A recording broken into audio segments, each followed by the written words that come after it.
بسم اللہ الرحمن الرحیم۔ خواب میں میوہ دیکھنا۔ حضرت ابن سیرین رحمۃ اللہ علیہ نے فرمایا ہے کہ میوہ جو ترش اور شیرین ہے خیر اور منفعت پر دلیل ہے، اور جو میوہ کھانے میں خام اور ترش ہے بیہودہ اور صد باتوں پر دلیل ہے۔ اگر سیاہ اور آلو زیتون غم و اندوہ پر دلیل ہے، اور اگر دیکھیں کہ درخت پر سے میوہ چنا ہے، دلیل یہ ہے کہ اس کی قدر کسی بزرگوار شخص سے مال حاصل کرے گا، اور اگر دیکھیں کہ بیٹھ کر کسی درخت سے میوہ چنا ہے، دلیل ہے کہ جو کچھ پائے گا حلال اور شائستہ ہوگا، اور اگر دیکھیں کہ درخت پر بغیر ہاتھ ڈالے کے میوہ گرا ہے، دلیل ہے کہ بغیر رنج اور مشقت کی اس کو مال حاصل حلال ہوگا، اور اگر دیکھیں کہ درخت سے کچھ میوہ لیا ہے، اگر موسم پر ہے تو کچھ خوف نہیں، اور اگر حلال روزی پر دلیل ہے یہ، اور اگر بے وقت ہے تو اس کی تعویل خلاف ہے۔ حضرت دانیال علیہ السلام نے فرمایا ہے کہ جو میرے موسم میں خواب میں دیکھے اور کائے، دلیل ہے کہ اسی قدر مال حاصل کرے گا، اور اگر میوے اپنے وقت پر نہیں ہے،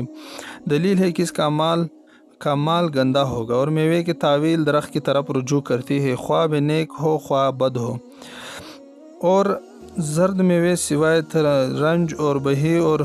زرد آلو کی بیماری پر دلیل ہے، کیونکہ ان تینوں کی تعویل میں نقصان نہیں ہے، اور ترش میوے غم اندوہ پر دلیل ہے،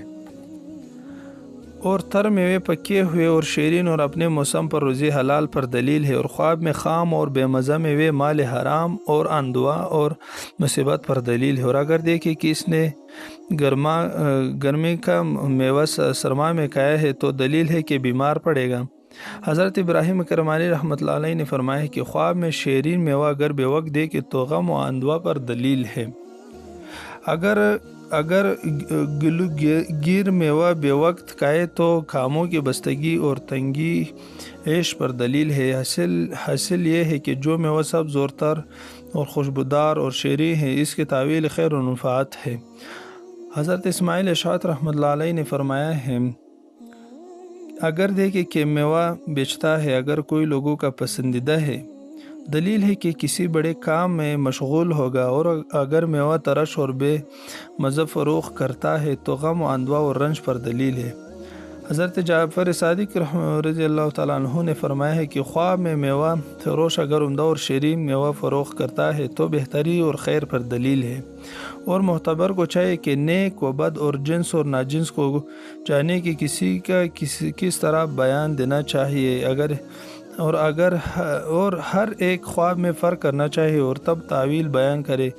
تاکہ اصل سے خطا نہ جائے، اور اللہ تعالیٰ ہی